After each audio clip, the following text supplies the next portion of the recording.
And every story can change the world. Together we are Global Speakers Talk. Welcome, everybody, to Global Speakers Talk. I'm your host, Jen Espinosa-Goswami, and I'm super excited to welcome you to our second debate in this new format. And today's debate is all about AI. Is it empowering leadership or destroying leadership? A little bit about me before I introduce you to our esteemed panelists today. I'm an ICF certified speaker coach and host of the Mic Drop Mindset podcast. I help leaders clarify their message through public speaking, consistently share that message on the right stages, and confidently deliver mic drop moments. I'm excited to return here to the Global Speakers Talk stage for this brand new debate. Now, today's conversation is not just about technology. It's about the future of human purpose. We're exploring today a powerful question. Is AI empowering human potential or replacing human purpose? We have two strong teams presenting completely different perspectives, and we would love to hear from you who are watching the recording or joining us live. This is not about right or wrong. This is about thinking deeper, challenging assumptions, and expanding perspectives. Before we jump into the debate, I'd love to introduce you to our panelists. We have two different teams today, and these are global leaders from diverse industries across the world. Each speaker brings a unique perspective to this conversation. I'd like to get started with Team A, who you will see have blue backgrounds behind them. And kicking off this discussion, I'd love to introduce to the stage Bruno and Stacie Marcinkowski. Welcome to the stage. Thank you so much for having us. Good morning, everybody. Good morning, good evening, good afternoon, whatever time it is where you're joining us from. So Bruno and Stacie are co-founders of AI Unlocked, simplifying AI to help professionals turn attention into results. I can't wait to hear more from you, Bruno and Stacie. Well, to just say good morning and thank you to Ann Chu and you, Jen, for having us. She's been bringing people from all over the world together. We're excited to talk today.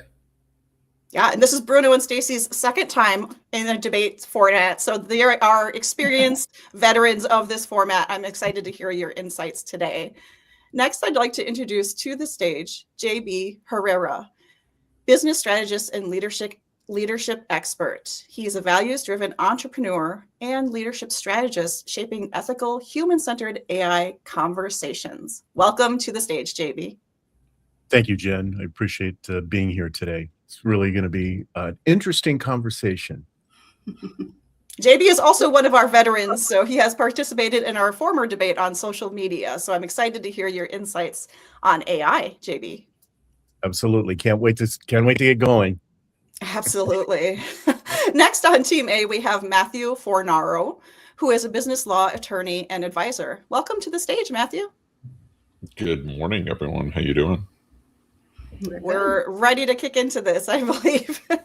Just give a little more about what you do, Matthew. You're a business law attorney and advisor guiding organizations through the evolving impact of AI. Thank you for joining us today.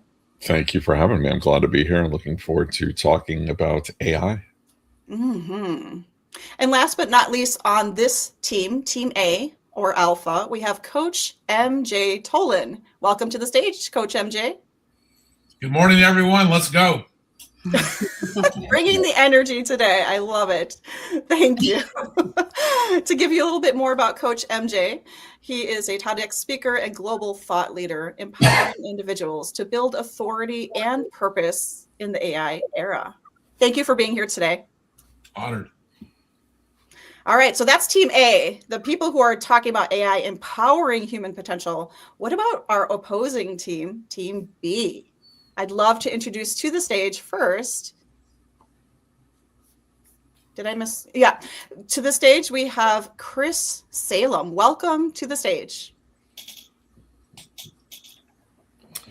Good to be here. I'm looking forward to it. Yeah, thank you for being here, Chris. So Chris is an executive advisor and best-selling author focused on values-based leadership and human transformation. So Chris is going to be talking about how AI is replacing human purpose. So he's representing Team B. Next, I'd like to introduce to the stage, also on TV, Dr. Benjamin Clinton. Welcome. Morning, Jen. Good morning, everybody. Honored to be here. Thank you for being here, Dr. Ben. So Dr. Ben is a leadership expert in workforce readiness, the founder of Beacon Administrative Consulting, and the author of Teaching What Every Employer Wants. We're so excited to hear your thoughts today. Thank you. Mhm. And last but not least, on Team B, we have Lisa Brewer. Lisa Brewer is a business architect and AI operations specialist who helps entrepreneurs and business owners to achieve their goals without losing themselves in the process. Welcome to the stage, Lisa. Thank you so much for having me, Jen. Thank you. Good morning. Good morning to everyone today. Good morning. We can't wait to hear how this debate is going to shake up, and there will be multiple opportunities for us to not just share our thoughts on this debate, but also ask each other questions. So for those of you who are listening, make sure to pop your questions in the comments below. If you're watching this live, we'd love to hear from you. Let us know where you're joining us from and be a part of this important discussion today. Now, for round one, we're going to be talking about our opening statements. So each of you on the panel today will have the opportunity to share your opening perspectives on AI. You each have 2 minutes to share with us your perspectives. So I'd love to welcome for our opening statements. Let's start with Coach MJ. And it's a wonderful pleasure to be first here in this debate today. So let me just simply say this. AI is the horse that walks into a village for the very first time. Nobody's ever seen it. They're scared of it. They're frightened of it. It's so huge. It's so overwhelming. And finally, after patience and time, they learn that the strength of this powerful animal can be bridled, can be ridden, can be used to help farmers, can be used for transportation, can be a friend. And so it is my belief that although AI is very powerful and scary in many ways, it can also be transformative. It can also be the tool of our age that we have never imagined before. And frankly, I'm looking forward to this discussion today.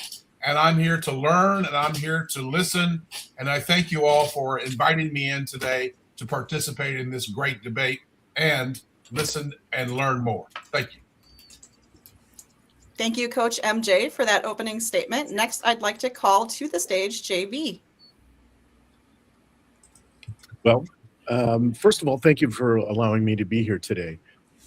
I am running a company called Synergy AI, and our business is about establishing the human brilliance that is within each of us and empowering you and augmenting you with the power of AI. It's AI first from a technology perspective, but it's all about empowering humans. When we use AI in this manner, it does, in fact, exponentially give you the power to do things that you never thought you could do. The flip side, however, is if you as an individual, as a human, choose not to use your human brilliance, then it gives you the easy button, the thing that we think about that says, oh, you know what, I could just have something else do it for me. That's the wrong, disempowering approach to how to use AI. So hopefully today what we can talk about is how you structure things around AI, how you structure who you are as a person with your core values first that you can apply inside AI. Thank you for sharing your thoughts on using AI to empower ourselves, JB. I appreciate hearing your perspectives on that. Let's hear now from Matthew. Matthew, let us know your opening perspective. Sure. Good morning, everyone, and thank you for having me. As a business law attorney, I use AI in my actual practice of law, in the running of my business, in my social media, and basically in every facet I can possibly use it. I encourage all my clients to use it. I use it responsibly and ethically, I am in control of it. I don't just hit send, I just don't hit print. I make sure that I quality control it, fact check it, legally check it, and make sure it's accurate before it goes out into the universe. And that's how you need to use and embrace AI. AI is probably the biggest, cliche game changer, whatever you want to call it, technology wise, that's probably ever affected us in our lifetimes, bigger than the internet itself, bigger than whatever. And it will, as JB said, enhance your life, enhance your productivity, enhance your business, whatever. But you need to learn how to ethically and effectively use it, and just don't let it take the wheel and go. And the people who don't embrace AI are the people who are going to be replaced by AI. If you think that that's not the case, ask my friends, the horse trader, what happened when the automobile was invented. Ask my friend, the telegraph operator, what happened when the telephone was invented. Ask my friend, the encyclopedia salesman, what happened when the internet was invented. So it's here. You can't duck it. It's affecting you. You need to embrace it and use it, but you need to embrace it and use it ethically and responsibly and take control of it. And it will help you. It is not going to replace you unless you let it replace you. Thank you, Matthew, for your opening statement there. And last but not least, for Team A, we have a partnership who is sharing their perspectives and their opening thoughts on AI. Bruno and Stacie, welcome to the stage. Good morning, guys. Thanks for having us here. Matthew, we agree. We agree with the speakers have been really elegant so far. We get the liberty of teaching people all around the country in person by hand from the very beginning stages. So we might be the independents on the channel if there's a blue and red team, because we are the people that are the tip of the spear. And we think the people on this channel are the tip of the spear, is making sure that humans do stay in front of these tools. So we're going to agree with a lot of what the red team has to say today about it, being a potential harm or even taking over folks that aren't using it the right way. So we are going to be talking a lot about that beginner space and really meeting people where they are, and not trying to talk to them about Python coding and automation and all those things, when a lot of people that we're finding all around the country are still in the very beginning stages. So we try to really make sure we stay in that space, to stay with that human connection, to be where they are in that space. Mm-hmm. Thank you, Bruno and Stacie, for sharing your opening remarks. Now we have the other team. We have Team B. So let's kick off your opening perspectives with Lisa. Well, thank you very much again for allowing me to be a part of this great chat. Listen, I find it very interesting that all of my opponents are basically agreeing with me. Throughout human history, humans have a remarkably consistent behavior. When something appears that's a lot more capable than our own judgment, or we feel it is, we just hand the wheel over. We've done it with religious authority, with government, with the invisible hands of markets, and with the cultural norms that tell us who we are supposed to be and what we are supposed to want. And AI, unfortunately, is not a departure from that pattern. This is truly our own industrial revolution that we're living through right now. And I myself help entrepreneurs and coaches and consultants and business owners every day figure out how they should use AI within their business. But there's one thing that I have noticed is every prior iteration that we've had with machines or whatever, we're doing the same thing we've done always. We are willingly giving over our agency because agency is uncomfortable. It requires responsibility, and it also requires the courage to be wrong. And being able to depend on an algorithm offers a very clean alternative. It can optimize, it can recommend and decide. So this is going to be an interesting today because I want us to keep our own purpose. Love it. Thank you for sharing, Lisa. And I'm looking forward to diving deeper into that topic with you. Also on Team B, we have Dr. Ben Clinton. Dr. Ben, what are your opening thoughts? Hi, Jen. I taught for 21 years. I was an educator and lived in that space. In the last year, I wrote a book on teaching the employability skills that really lead our students to eventual success in the workplace. A lot of my friends are still teachers. Recently, they're telling stories about students turning in solid work that they used AI to help create, and then just a few minutes later, not even able to explain the work that they just did. The goal of learning isn't just to produce an answer. Our purpose is not just to produce a product, is to develop the mind that produced it. Students might ask, when am I even going to use these skills? Well, the struggle that they go through in learning and producing that work builds the capacity for them to be successful in the future. That's where I'm coming from. That's why I think that we need to put up serious guardrails and understand that in the way that it's being used right now, AI is replacing human purpose.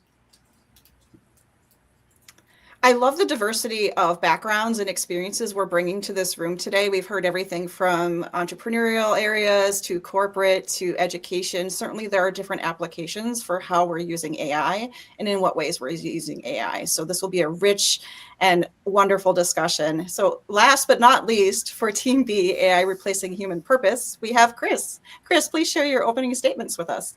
Well, first of all, I want to say everyone has great insights, even on our opponent side as well. I mean, AI is here. I mean, it's a reality. It is an aid that can help in so many ways in terms of delegation, which is a good thing.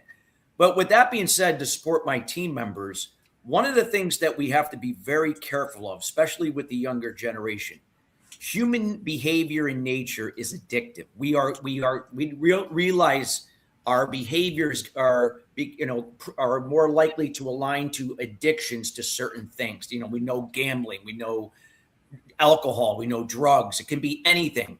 So a lot of times what happens is we become dependent on certain things. So while certain technologies like AI are fantastic if used correctly as a tool and a resource, but the reality is a lot of times people begin to become dependent on it.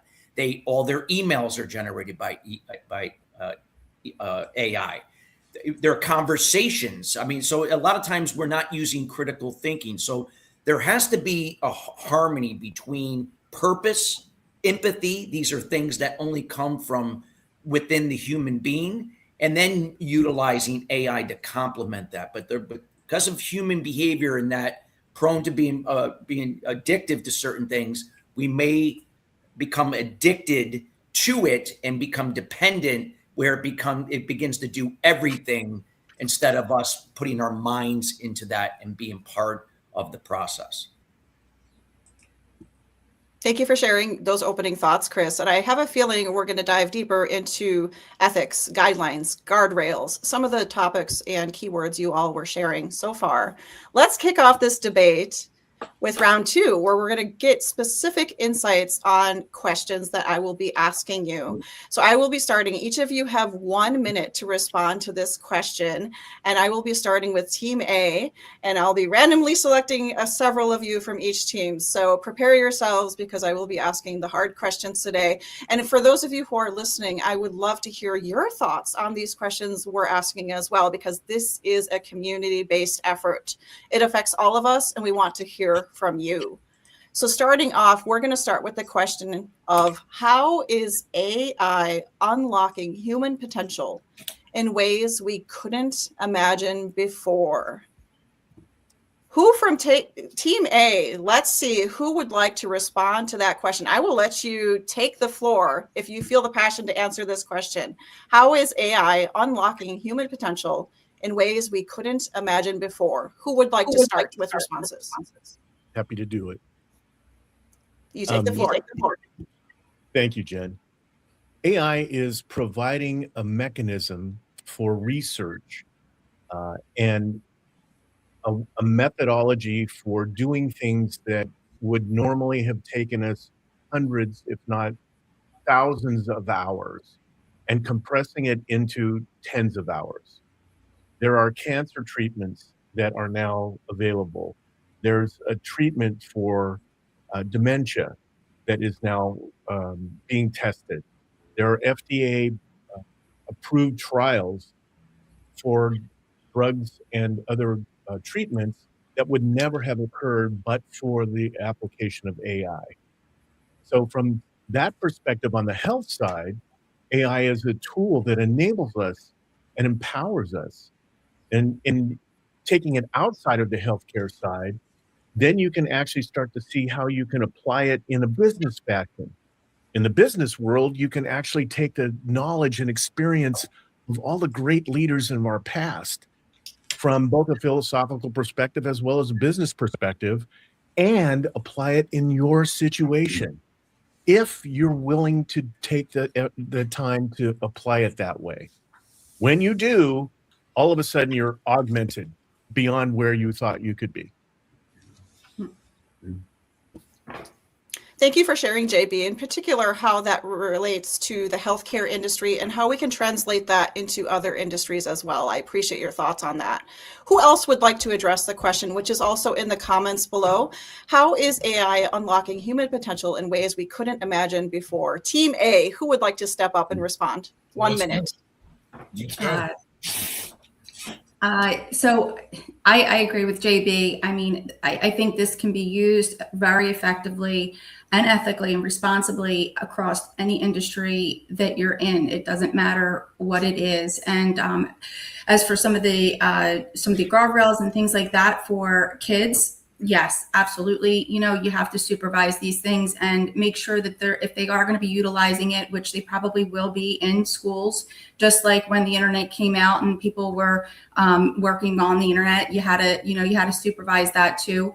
I think there is provisions with what people need to control certain things for children, but for adults, I think this can amplify people's businesses so effectively. It's not here to be your autopilot. It's supposed to be your co-pilot.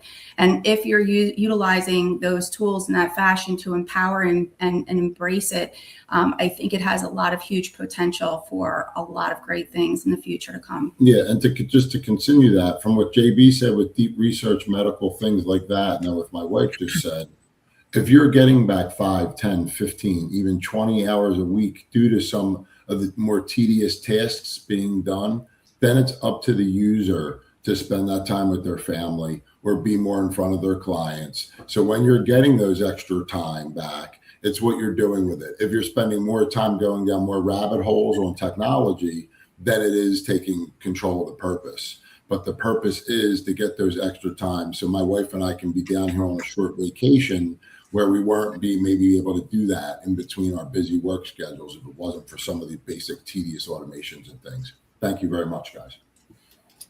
Thank you for sharing, Dream Team, Bruno and Stacie. I appreciate your thoughts on that. Let's pivot a little bit, continuing on with Team A for this 1 minute response time, but let's pivot to a different question and see what other kinds of perspectives can we get. So this question, and again, you have 1 minute to respond.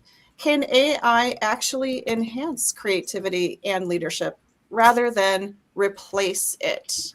Team A, we have Coach MJ, we have Matthew. Who would like to respond to that question, which is also posted in the chat? I think I use it right now for stimulus. So if I'm sitting, I do a lot of writing, and if I'm writing a book about a particular topic, in fact, I just finished a book called Who Stole My Chair, which is all about AI. So if you're using AI as a sounding board, then yes, I believe it can help you stimulate your creativity. And in that sense, it becomes an interesting partner. You know exactly where the information is coming from, but it's up to you now to hit the ball across the net again.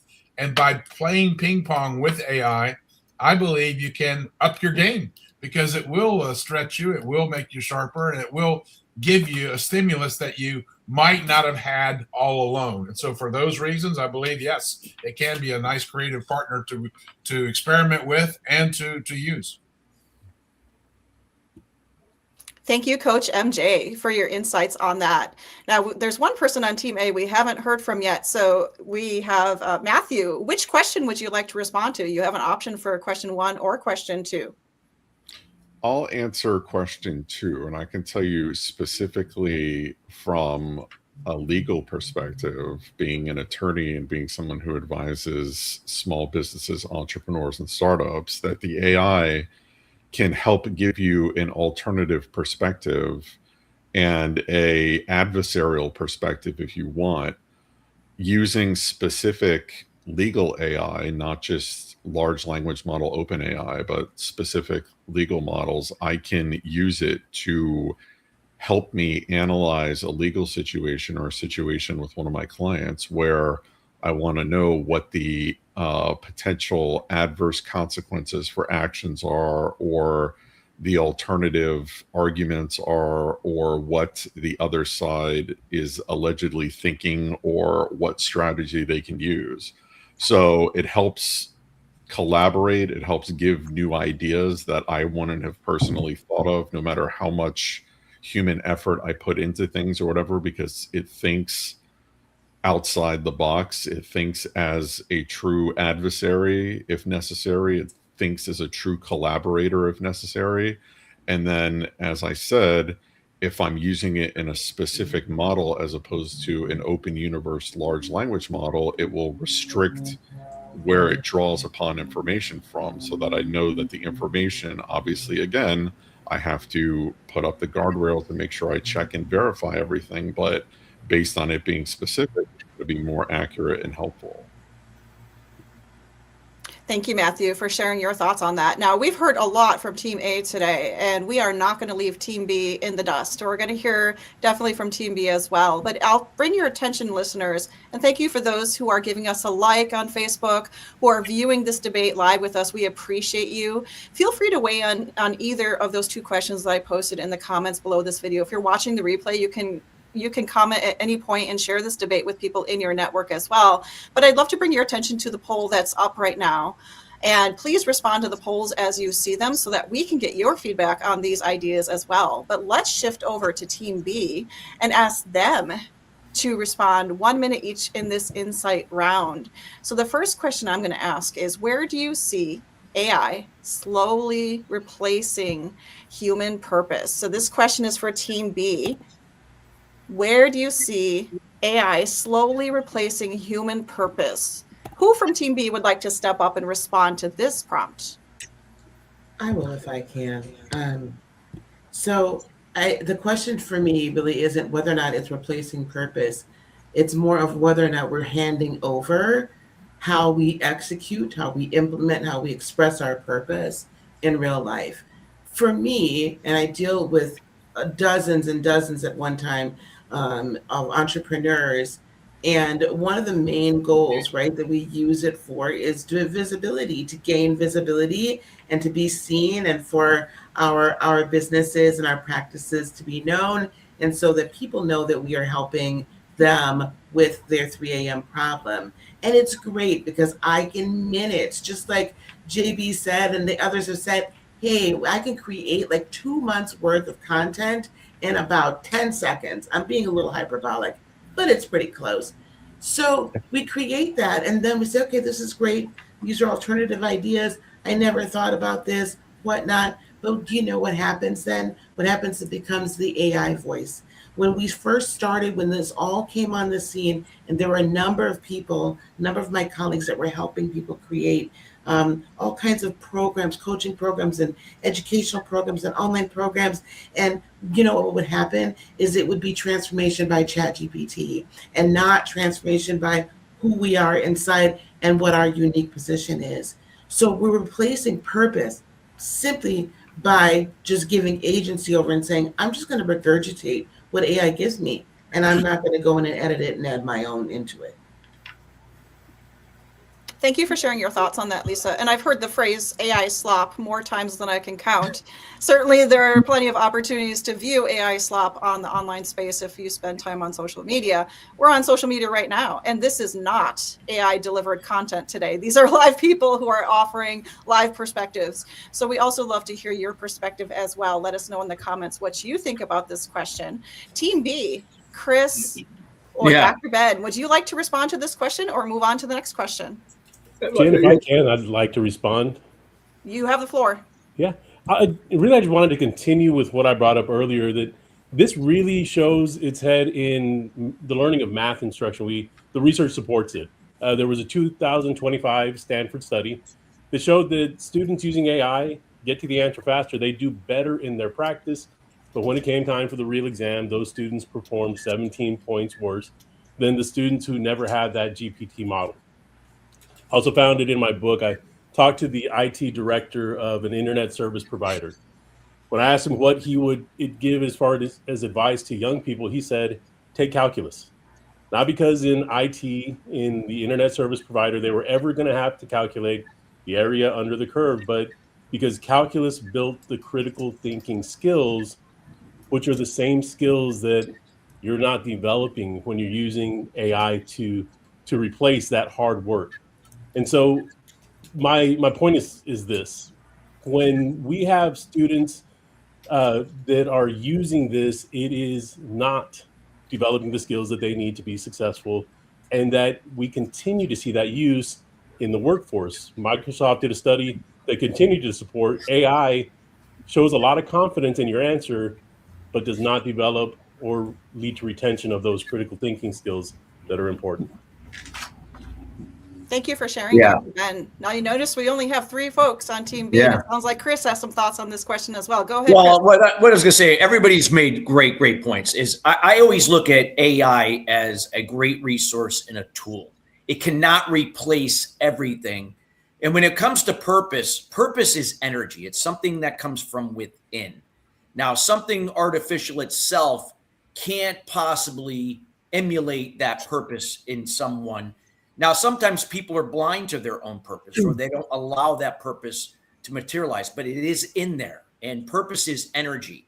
So the thing is when, what has been brought up many times, critical thinking, that when you are able to tap into your purpose, you're able, just like when you go to the gym and you work out your muscles, right? Every time you go there and you're consistent, you're going to see gains. You're going to see improvement. You're going to become healthier. It's the same thing with the brain. Now, AI can be great in providing like research and insights that you can now utilize. And now you can now use your purpose in critical thinking to now put that into a situation that where you're trying to solve a challenge. So I find that purpose, nothing can replace purpose, human purpose itself, but AI can be a tool and an aid to enhance that. Absolutely. And in tandem, we can do great things. But if we become dependent on it, I think there's going to be a problem. Thank you for sharing, Chris. And I think it's important to highlight replacing human purpose may never be a thing that AI does. I think that's what I'm hearing from the perspectives we've heard so far, but we have to be cautious. And we've heard things about ethical considerations, guardrails, things of that nature. Now, I do have one more question for Team B. Don't worry, Team A, we're getting back to you, and we'll have another round to hear more about what you think. But we have one more question for Team B, and I will allow anyone to step up and answer this. We can get 2 responses to this question, 1 minute each. What is the biggest risk AI brings to human identity and meaning? Who would like to step up and respond to this? Repeat the question again. So I want to let it sink in here. Absolutely. What is the biggest risk, and it's in the comments as well, what is the biggest risk AI brings to human identity and meaning? Identity and meaning. I would say that a lot of times, when you go into AI, a lot of times AI is going to collectively take stuff that you input into it. So it's, it could be your information, of course, because it gets to know you, as well as other things that has been fed into it on a macro level, micro level type of thing. So with that being said, I know with my brand, I'm very cautious of putting proprietary information in there, because if that gets into the hands of somebody else, they're going to use it as their own. And they're going to think like, oh, that came from so-and-so, when in reality it didn't. It came from AI. So I think the risk sometimes is certain things that are proprietary can get into the wrong hands and be misaligned or miscommunicated because the person behind it doesn't really actually know it. They're depending on AI to do the heavy work in their business with it, when in reality they don't really know enough about it because they borrowed it from AI. So I see risk in there sometimes in, depending upon what kind of industry you're in or business that you're in, that can cause a problem in certain areas. Thank you for sharing. And I will take one more response And for 1 minute from Team I'll add B. very quickly. I'll take even less than a minute. It's really just the point that I've been pushing, that our identity, our purpose, I believe, comes from the struggle in developing those skills, whether it's through education, through writing, even through art.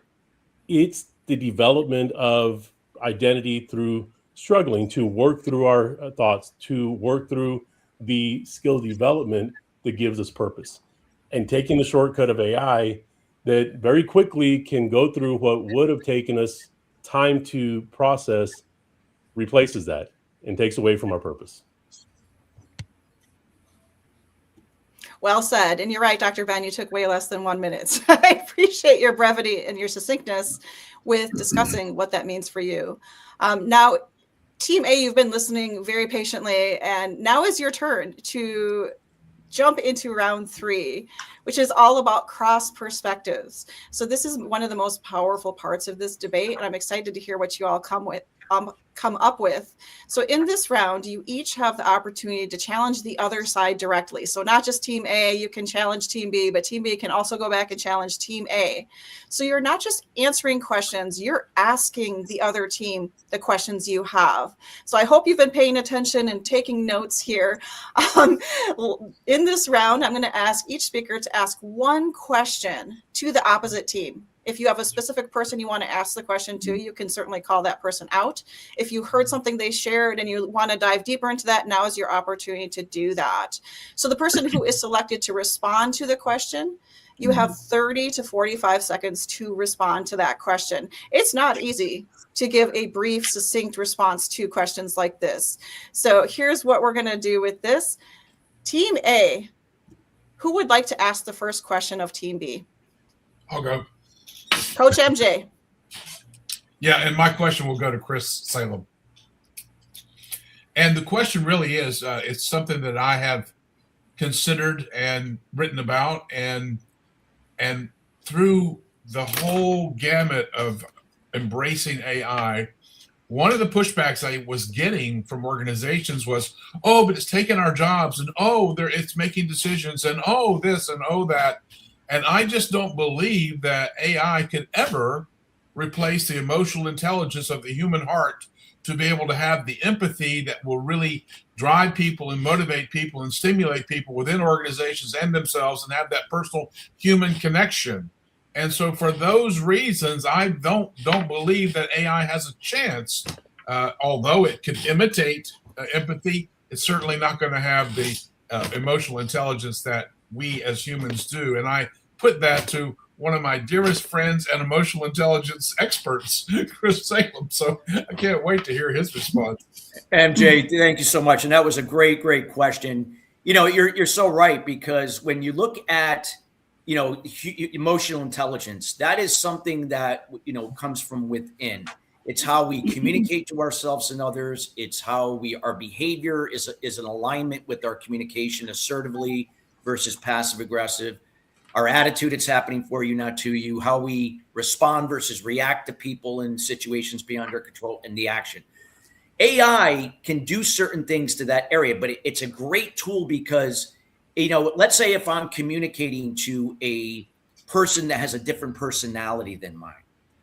What's great is that now I can use my empathy to either adapt on a logic basis or an emotional basis, depending upon who I'm talking to. If I'm talking to a dominant or a conscientious person who's task-oriented, one who's analytical, one who wants to get to the point, less detail, then I have to look at AI where it can give me some insights of what is best way to communicate to that specific personality type. Then I can use that information because that aids me. It's a tool. And now through how my body language, my tone of voice, which AI can't do, I could adapt to that and build a better connection to that type of person. If it's a people-centric personality, someone who's systematic in their approach, they don't like to make decisions, don't want to take calculated risks, I can then do the same thing. This is where AI can be such a great tool. But if I just depend on it itself, we're missing out on the emotional intelligence, the empathy, the body language, the tone, because effective communication, 55% is made up through body language, 38% tone of voice, and 7% words. So this is where, again, in tandem can be highly effective, but not one over the other. That part. All right. Thank you for sharing, MJ and Chris. Now, I'd love to hear from someone we haven't heard from in a little bit. So from Team A, Bruno and Stacie, do you have a question for Team B? Sure. So, and I'd like to speak with Lisa. Lisa, I got to tell you, you got a wonderful vibe. I'm going to follow you. I'd like to hear more about your message. Really nice. I think I hear the pronoun, the first person pronoun a lot, right? We're talking I and a lot of that in this conversation. And Lisa, you had made a comment about, where I agree, hey, write 20 pieces of content for the whole month and here it is. And we just grab it and we put it on social media. And if it says something that's conflicting or something that doesn't agree with maybe the way we're doing business or what have you, here we are, we didn't even pay attention. So I really appreciated that comment. And that's why I think it's very important that if you are taking any classes or you're working with folks, make sure you're looking up what their values are and what they're doing and making sure, we're faith-based folks, we're very country bound, we're a husband and wife team. So you'll see that come through when we're doing our kinds of our creations and things. Bruno, can I ask what your question is? So my question to you is, if we are the arbiters of those 20 pieces of content, I'm using that generally speaking with anything, emails or anything, and it's in our tone, tenure, and being who we are, why wouldn't you think that those 20 pieces of content would come out with pretty good consistency? That is a wonderful question. Thank you so much. And I do appreciate you all too as well. So the reason for that is I can input tenor, I can input tonality, I can do all of these things still, but we have to remember that we are talking about ones and zeros. We're talking about a binary system, a program, an algorithm that doesn't have your energy, that doesn't have your essence, that doesn't have your emotional intelligence and feeling.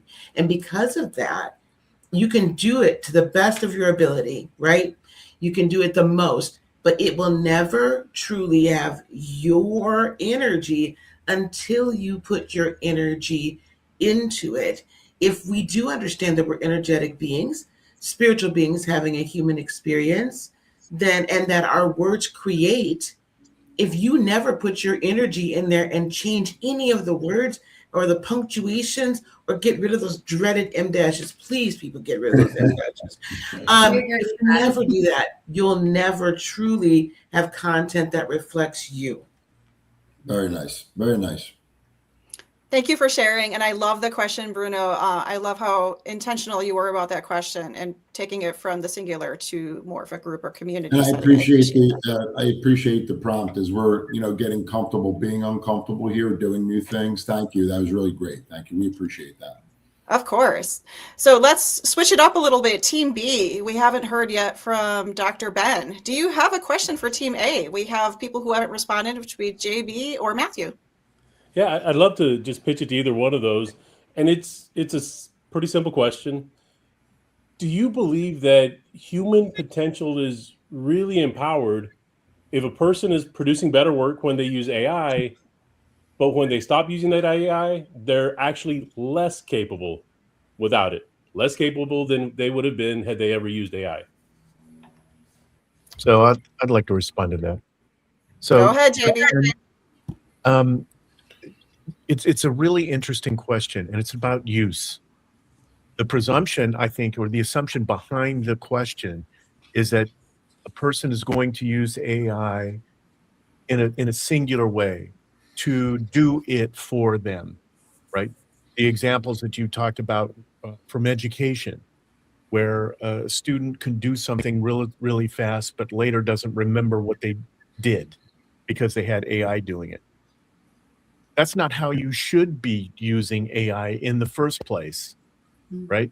What you should be doing is having the AI communicate with each other, and by that I mean having it have an argument. This is what I think. This is what the AI comes up with. Now give me 5 alternatives on why that may be right or wrong, just like you would use in a critical thinking position. If you're using AI from that perspective, then all of a sudden you won't have the result of losing agency, because that you are making a choice at that point. It's not AI making the choice, you are making the choice. That make sense? Yes. Thank you for sharing, JB. And I appreciate the question, Dr. Ben. I think we have a lot of great responses coming up here. We have a lot of considerations to think about, like how does it impact us? How does it impact our community?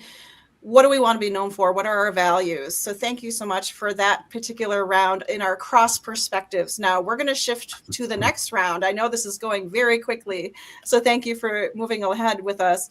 But I'd love to go to the power question round. So I will ask each one of you a question. And yes, I'm going to select you this time. So you had a chance to ask other people today. I'm going to select who's going to respond to these questions. So I'm just going to go one by one and ask each of you a question, and you'll have 30 to 45 seconds to respond. So please keep your comments brief and as succinct as you can. So first of all, I'd like to call on, let's see who we can call on here. We're going to call on Coach MJ for this first question. If AI becomes smarter than humans, what remains uniquely human? You have 45 seconds to respond, sir. Curiosity. That's the one thing that will continue to drive us no matter what. That's what got us here in the first place. And our insatiable appetite to want to learn more, to know more, to try more, to do more. We have that. It is an innate part of our DNA. And so I believe that no matter how smart AI gets, we will still have that to drive us forward, and that will help us represent the humanity that will continue to innovate our thinking in our behaviors and in our culture. Thank you for sharing. I love it. I love it. As a coach, I have to lean into the curiosity as well. That's just true to my heart purpose and what I do with the work I do with clients. So thank you for bringing that up. Curiosity is the important thing. Now I'd love to turn this to Team B. The same question. Dr. Ben, would you like to respond to if AI becomes smarter than humans, what remains uniquely human? I think the human connection, that interpersonal relationship that we build with each other. There are times that AI is going to try to replicate that. We can have synthetic relationships with AI bots, but it will never replace the true connection that we have with each other. That ability to really empathize with each other, feel what the other person has been through, and then build a connection based on that. Well said. Thank you so much. Next question. Look in your comments there to see what that question is. Are we building tools or replacing ourselves? I'd love to hear from JB. I'm building tools. My whole company is about building tools. And we talk about guardrails. What the heck are guardrails? Guardrails are the core values that make us human. They're applied specifically inside the tool that enable you and empower you and encourage you to use it in a way that doesn't answer the question. It's not the easy button. So I believe that appropriate development or use of AI is about building the tools that help you become the best human you can be.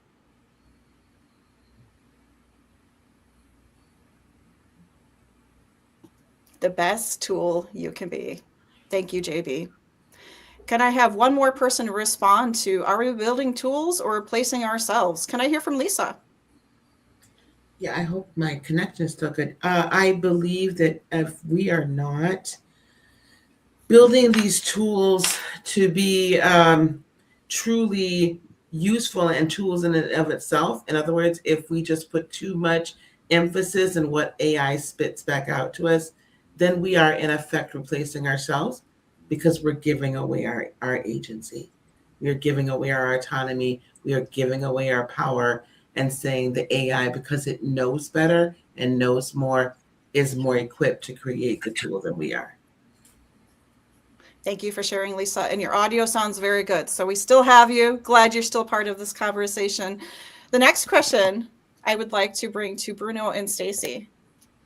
Will future generations depend on AI more than their own thinking? What do you think? So I think just like we've had all these other evolutions, I think AI is here and it's here for a good purpose to utilize as a tool to help learn more. I think the educators and leaderships, just like we taught other systems prior to, I think the people who are teaching this needs to learn and understand the effectiveness of how AI can develop and enhance somebody throughout school. I know for myself, I get more and more curious every time I ask my generator Atlas, my virtual companion, something, and then it intrigues another question, and so it goes on and on. And I think that creativity can be very useful to somebody, but I do think that you need great educators and leadership to teach those proper prompting skills and things like that. So it's not used for wrong reasons, it's used to enhance and learn more. Well said, Stacie. Thank you for adding to that conversation.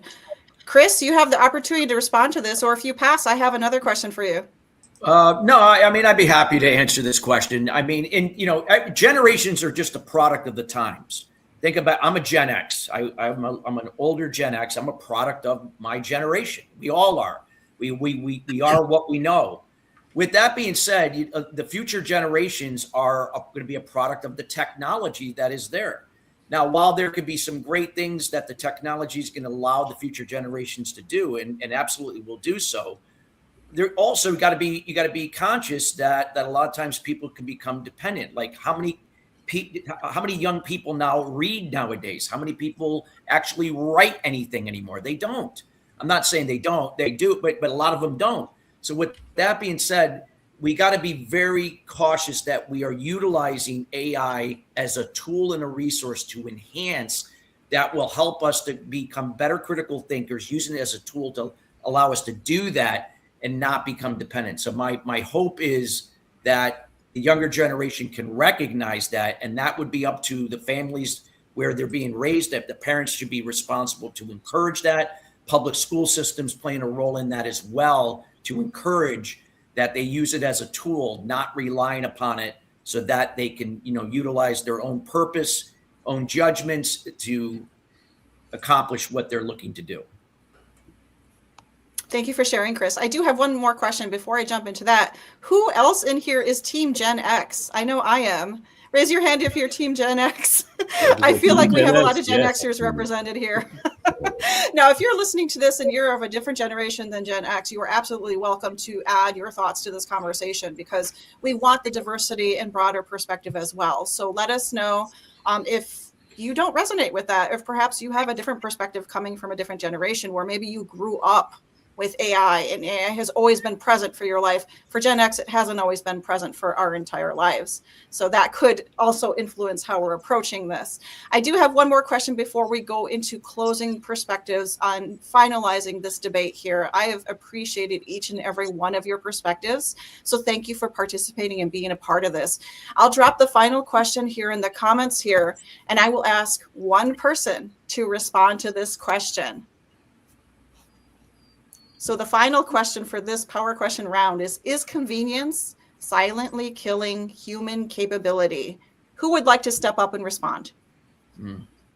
Sure, I'll respond if you want. You have the floor. I think convenience has been around since humanity itself. And I think you're just looking at the current evolution of convenience being much more convenient than it was in the past, because it's permeated everything. So is it killing human capability? I don't think so, because as our panel has pointed out, the thing that makes humans human is that they're curious, they have emotions, they have love, they have hate, they have things that other living beings and other electronics or other forms of near sentientness have. So I don't think that it's killing the human capability. I think it's always affected the human capability, and it continues to affect the human capability. And I think that the human capability itself changes with time because of the influence of technology and the influence of the period of time that you're in. So it's just capability is now different than what capability was 25 years ago, 50 years ago, 100 years ago, whatever. And you just need to use the technology and the culture that you're in to improve your capabilities. So this is just another evolution of the latest thing that's has the potential to help human capability. And we've heard every perspective you could possibly have on how it can help that and how it doesn't necessarily kill that. That's right. Very good. That's a mic drop from Matthew on the last question in this round. So thank you so much for sharing that. Now, I'd love to close this debate out from our panelists here. The debate will never close as far as our world is concerned, but we'll be closing with some reflections from each of you. You have 30 to 45 seconds to tell us your closing reflections. So one final thought from each of you. What should the world be more aware of when it comes to AI? I'd love to call to the floor to respond to this first with your closing reflections. Coach MJ. You know, I'm going to just segue just what I just heard. And I was thinking, what did people think about when the microwave was first invented? Was there a debate that said, does your mama love you less if she makes your casserole in a microwave and she's saving time? The poor girl, she's tough on her feet. She's had a hard day. She needs to feed the cat and she needs to take care of everything else. Is your mama love you less? I just really think that we're at this impasse. Listening to both sides of the aisle today has been a great treasure for me because I've felt the crossover. There has been crossover from the red and the blue. And I just want to say it's been a privilege to witness this in real time. Thank you all for this. It was a privilege to have you on the stage with us and share your insights as well. Coach MJ, thank you for those closing perspectives. Next, I'd like to hear from Chris. What are your closing thoughts? I would say, you know, AI is a great resource. If we're going to become more productive and efficient in today's world, we have to learn how to leverage our strengths and offset our weaknesses. And if AI can help offset your weaknesses, utilize it for that, but never allow it to now just depend on it for your strengths. You were given a gift of through your purpose, utilize it, and now delegate the things that you're not good at to where AI could help you there to make you more of an authority and a difference maker in why and what you do. Thank you, Chris, for sharing your thoughts, your closing thoughts there. JB, we'd love to hear your closing thoughts on what the world should be more aware of when it comes to AI. Well, I think when Chris was talking about we are the product of our generation, I would agree with that. But we're not the sum of it. Every force multiplies against every other. So technology, values, choices, fear, courage. AI is the most powerful multiplier my generation, the baby boomers, has ever held. Okay? Multiply that against greed, and it accelerates inequality. Multiply it against fear, and it deepens division. Multiply it against human values, and it amplifies everything that makes us worth saving. If we do that, technology isn't the question. We are the question. We choose who we want to be right now, in this moment. And that's what AI will multiply across every generation that follows. So choose wisely. The math matters. Thank you, JB, in appreciation for everything you've shared today and your wonderful perspective on that. Dr. Ben, can we hear your closing thoughts? Thank you so much. Jen, today we talked a lot about the potential of AI, and I want to be clear. I see it. It is a valuable tool in education, and used properly, it is helpful for students and teachers. But the point of education, our purpose really is not just to finish tasks. It's for us to become the kind of person who can do hard things without being carried along by some tool. If a tool helps someone complete the work, but it leaves them less able to think without it, that's not empowerment, that's dependent. So the point is clear. When a tool helps people complete the work without developing the judgment or the discipline or the problem solving that the work was supposed to build, that's not empowerment. That's the appearance of competence without really being competent. And that is replacing human purpose. Thank you, Jen. Wow. Another mic drop moment. Thank you so much for that, Dr. Ben. Now, I know Bruno and Stacie have been doing a very good job of each taking the floor separately. I'd love to hear from both of you, Bruno, Stacie, on your closing thoughts today.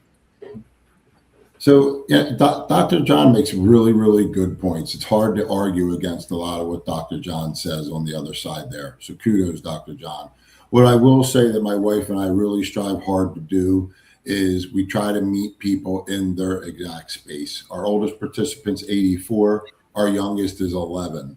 We're not trying to teach them how to, double stack, platforms and use, automation or Notion or those kind of things. We try to keep things basic. So I think as arbiters of these wonderful platforms that Anush was able to give us today, and Jen, thank you for everything you've given us the opportunity.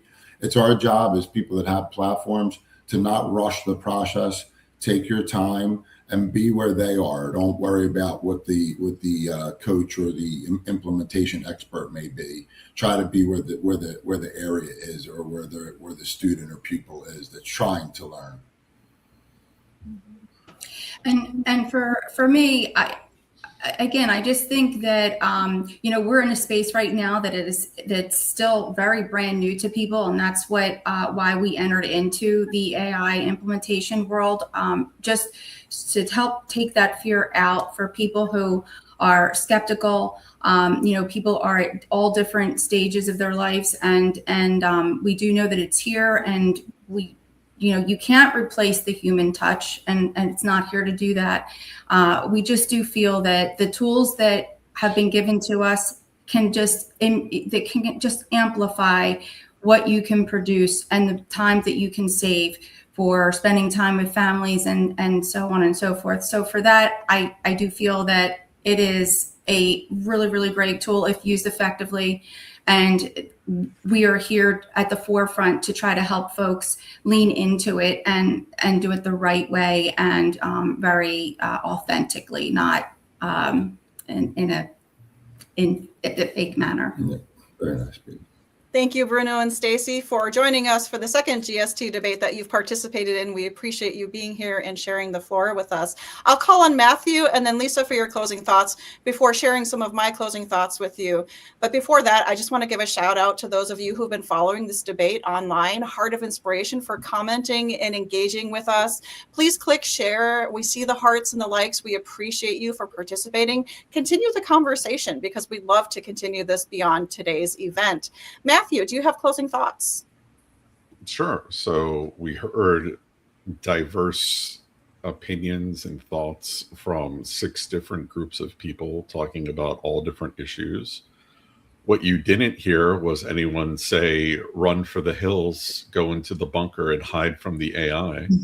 So everyone agrees AI is here and you have to figure out how it's going to play in your life. And I think everyone would agree that we're not just going to let AI go and take the wheel and see what happens. You have to make sure that you keep your humanity in the loop and that you're in charge of the AI and that you're making sure that you quality control and fact check and do all the stuff on the AI. And it is a tremendous force multiplier and everything, but you need to keep your humanity involved. And like we heard, obviously, the younger you are, the more you want to keep your critical thinking skills and your ability to learn. The older you are, where things are probably more task and result oriented, you can rely more on AI output, but you always want to keep your humanity in the loop and you never want the AI to take you over. You want to be able to use the AI, not have the AI use you.